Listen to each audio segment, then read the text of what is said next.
یہ یاد رکھے کہ عبادت نام صرف چند کاموں کا نہیں ہے. عبادت کا مفہوم ہم نے کیا سمجھ رکھا ہے؟ ہم نے یہ سمجھ رکھا کہ عبادت نام ہے 5 وقت کی آدمی نماز پڑھ لے بس عبادت ہو گئی. اب 5 وقت کی جو عبادت ہے اگر 15-15 منٹ ایک نماز پہ آدمی لگا لے تو 1 گھنٹہ، سوا گھنٹہ، 1.5 گھنٹہ اگر وہ 24 گھنٹوں میں سے عبادت کر لے، باقی جتنا وقت باقی بچ جائے وہ سارا کا سارا وہ انسان کہتا ہے میں اپنی مرضی سے گزاروں گا. کیوں؟ اس لیے کہ میں نے 5 وقت کی نماز تو پڑھ لی ہے. لہذا جس نے 5 وقت کی نماز پڑھ لی تو اس نے تو عبادت کا حق ادا کر دیا. حالانکہ عبادت کا مقصود یہ نہیں ہے.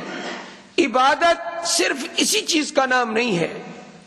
بعض لوگ صرف جمعہ پڑھتے ہیں، بعض نماز پڑھتے ہیں جمعہ، بعض لوگ جو ہیں وہ صرف عیدین کی نماز ادا کرتے ہیں، اور بعض لوگ سالانہ کوئی خیرات کر دیتے ہیں، بہت بڑی دعوت کر دیتے ہیں، لاکھوں روپے اڑا دیتے ہیں اور کہتے ہیں کہ دیکھو ہم نے سب کچھ کر دیا.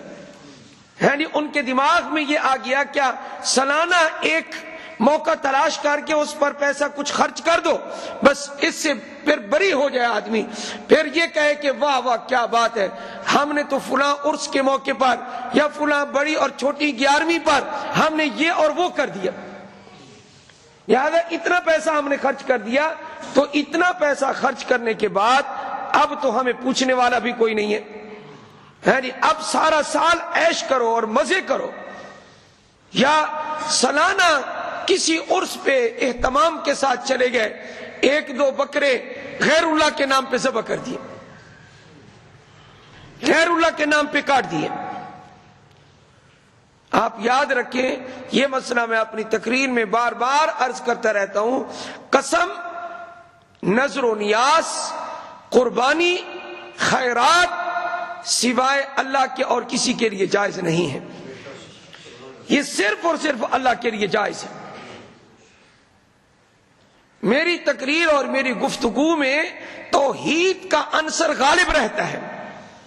اس کی وجہ صرف اور صرف یہ ہے کہ اگر ہم نے توحید کو نہ سمجھا، اللہ تعالی کی باری تعالی کی توحید کو ہم نے نہ سمجھا یا بیان نہ کیا یا نہ سنا تو ہم لوگ بے مقصد ہو جائیں گے، ہمارا مقصد فوت ہو جائے گا. تو عبادت نام صرف 5 وقت کی نماز ادا کرنے کا نہیں ہے کہ 5 وقت کی نماز تو ہم پڑھتے ہیں بھائی. کچھ لوگ تو اور باتیں بھی کرتے ہیں. وہ یہ کہتے ہیں دیکھو بھائی نماز مسجد میں آؤ، نماز پڑھو، یہ ہماری عبادت ہے. عبادت اور چیز ہوتی ہے، کاروبار اور چیز ہے. وہ کاروبار کو دین سے الگ کر لیتے ہیں. اس کاروبار میں تو فراڈ کرنا ضروری ہے، اس کاروبار میں تو جھوٹی قسم کھانا ضروری ہے، اس کاروبار میں ہاتھ کی ڈنڈی مارنا ضروری ہے. وہ کاروبار کو الگ اور اسی طرح عبادت کو الگ سمجھتے ہیں. ایسے بہت سارے لوگ ہیں. حالانکہ یہ بالکل غلط بات ہے. نبی علیہ الصلوۃ والسلام نے یہ ارشاد فرمایا، من غش فلیس منا، جس نے ملاوٹ کی وہ ہم میں سے نہیں ہے.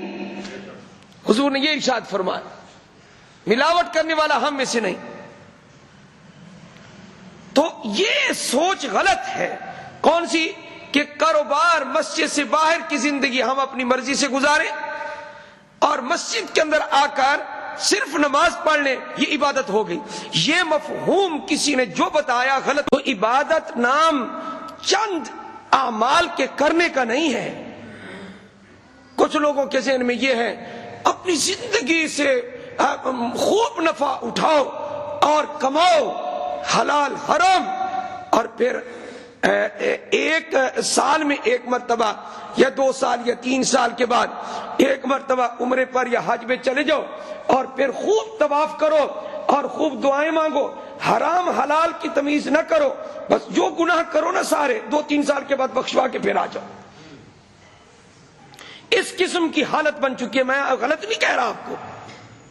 کاروبار میں امتیاز نہیں ہے, حلت حرمت کا کوئی خوف نہیں ہے, حلال ہے یا حرام ہے. رشوت لیتے رہو, سود خوب کھاؤ, ہے نہیں, اور اس کے بعد کیا ہو گیا, 3 سال 4 سال کے بعد ایک عمرہ کر لو یا حج کر لو, سارا بخشا جائے گا. یہ ذہن بن چکا ہے. یہ ذہن کس نے بنایا؟ یہ یاد رکھے کہ عبادت